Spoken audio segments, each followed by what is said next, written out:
Ndichikutambirai zvekare pano paHatsirare 263 pano pachange ndichikuzivisai manews updates ezvinhu zviri kuitika munyika yedu yeZimbabwe. Kana uchiri munyowani pathis YouTube channel, kusubscribe mahara wotena on the notification bell so that patinoramba ndichidzoka neamwe manews updates uchange uchigozvionera panapa uchange uchiona manews updates ezvinhu zviri kutsviriridza munyika yedu yeZimbabwe. Saka ndati subscribe, ndati share this video kuhama neshamwari vadikani. Malikes enyu akatikoshera zvinobatsira kuti video ringe richifamba kune hama neshamwari vanenge vasatoona this video vanova vachibatsirikana nekuona this video. Saka udzanai kuti kwaita anonzi Hatsirare 263 anomhanya nemanews updates. Sekuziva kwamunozvitambura yeZimbabwe, manews updates panapa tinoona kuti kamabatanidza tinenge tichiitira kuti muwane manews updates akatwandei pasame video. First update ividhiyo remurume anga achitaura zvaanga achitaura. Nyaya idzi dzisikuziva kwamunozvitambura yeZimbabwe handigone kutomboda kana kuyedzesera kuda kudziwedzeredza kana kudzitapudza. Nyaya idzi ndinofamba nadzo sezvadziri dzisina kuwedzeredzwa kana kutapudzwa. So da kukuisira video remurume uyu. Wapedza kuona video remurume uyu wotaura zvaunofika kucomment section. Pane mashoko anga achitaura wake ende mashoko iwayo handigone, ndaita mutete panyaya idzodzo kuti nditaure ndichitanga achiti chakati iye asina kuti chakati. No, handizvikwanise. Sezvamunoziva mhuri yeZimbabwe, Hatsirare anofamba nenyaya dzechokwadi dzine proof, dzisina maside effect mukati, dzisina tumagetsi mukati. Dzine magetsi atibate tinozogwinwa. So da kuisira video remurume wapedza kuona video wotaura zvaunofika comment section. Ndova ndadzoka ndichirova chimwe next update vadikani. Saka ndaniboonei this video. Right now, nevanhu vatisvitsa patasvika apa. Toda kuenda kwese. Inzwai nyika iyi. Ndiri kutaura ndataura zvakare. Nyika iyi haina kubonzi, nyika iyi uye kuzopazwa makomo zvayaitwa izvi. Makomo ese ari kupazwa. Makomo ese apera kupazwa nemaChina. Ndoda kuti munzwe maZimbabwe muteerere zvandiri kutaura izvi. Ari kupazisa makomo ese nemaChina ndiani? Toda kuziva kuti ndiani ari kuitisa zvese zviri kuti makomo ese apere kupazwa. Mari yacho isingaonekwe kwairi kuenda. Ndoda kuti munzwe. Ari kukonzera zvese izvi. Mazhinji acho mabwidi.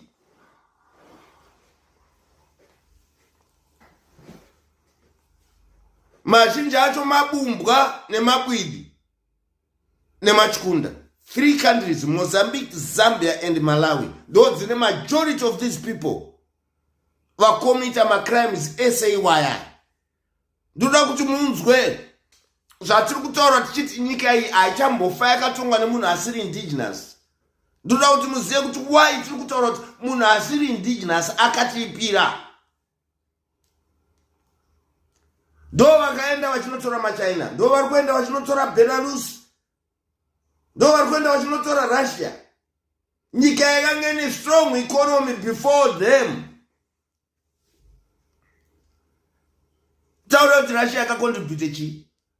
We were number 1 in the world. Takatisina kana any deals with Russia. Takatisina any deals with China. No deals with Belarus. But we had the strongest currency in the world. Nas mabwidi iwaya ndiwaya ari kuenda achinodedza nyika idzodzo. Vari kuuya vachipaza makomo akasiyiwa nehanda aripo. Inheritage yedu yatakasirwa.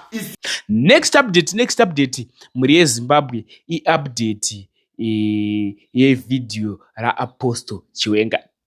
Apostle Chiwenga vakaita prophecy yavakaita. Zvisina vaita prophecy yavakaisa. Prophecy iyi vanhu vari kuti yapotsa pavakati 90 days. Vamwe vari kuti hanzi igesa, vamwe vari kuti aiwa prophet Chiwenga vakatumwa zvekuti Apostle Chiwenga vanonzi Apostle. Ndakati prophet ndakukanganisa. Apostle Chiwenga vakatumwa zvechokwadi naMwari. So indaukokuisirai chiprofita chachona chavakaita. Kudhara pane time waita chiprofita ichichi. Wapedza kuona ndiri kubva ndadzoka ndichirova chilast update.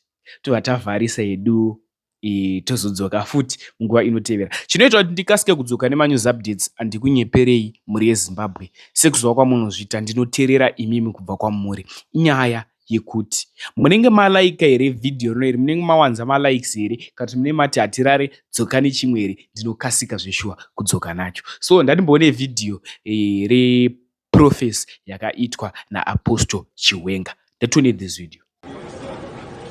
Chiri kuitika ndechekuti Mwari ane zvimwe zvigubhu zvaachiri kugeza zvaada kuzesera mumwe mikaka yake asati zvachena. Saka ari kuti mbokuwara ine nzara zvigubhu zvangu zvichiita sei zvichisukwa, kana zvachena ndichazoita zvandinoita. Saka zvekuwina chaizvo hapana ari kumbohwina, asi kune kuti kune achangopindawo haakasina kuhwina kudaro, nekuti Mwari ari kungozvitenderawo hazvo kuti zviitike. Zvisina kunaka kudaro zvichiita sei zvichaitika. Ida hazvisi kuitika nekuti pana akangwara asitereki, asi kuti pane dzimwe nguva zisati dzakwana dzakamirirwa kuti dzikwane. Zviri kunzwika? Yes.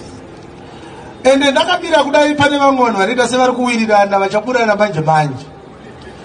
Chengetedzai mazwi angu. Kune vari kuda kuburana big time, asi izvezvi vari kuita sezvavo vari kuwirirana. Muchavaona in less than 90 days from today. Chiprofita icho chinenge chazadziswa.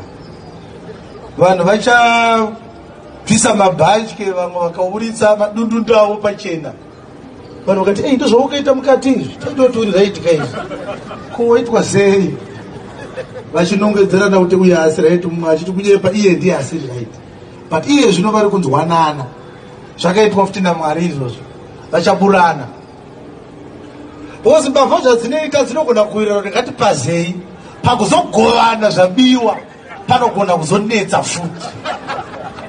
Last update ividhiyo revarakashi. Kanjiti varakashi ndikureva masupporters eZANU-PF. So ndofuka vanhu vaona thumbnail randakaisa ndichiti Blessed Geza aiswa pasi. Nyaya iyi yakamira so, vanhu veZANU-PF vobuda vachiti pasi naComrade Blessed Geza. President Mnangagwa hanzi ndavasvike 2030. Vadikani sekuziva kwamunozviita nyaya idzi andomboda hangu kudziwedzeredza ndongofamba nenyaya sezvairi, ende handiti uyu ataura zvakanaka kuti akataura zvakashata, no, ndongofamba nenyaya sezvairi, handisi jaji wenyaya idzidzi. Much love.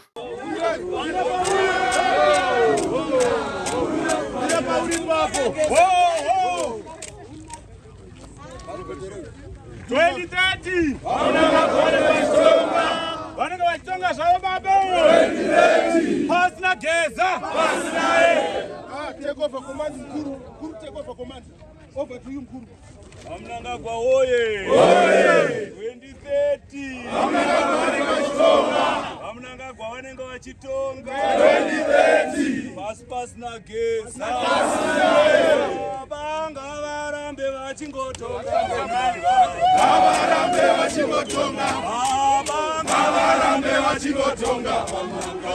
Varambe vachingotonga. Mayuthi ati varambe vachingotonga. Varambe vachingotonga. Varambe vachingotonga.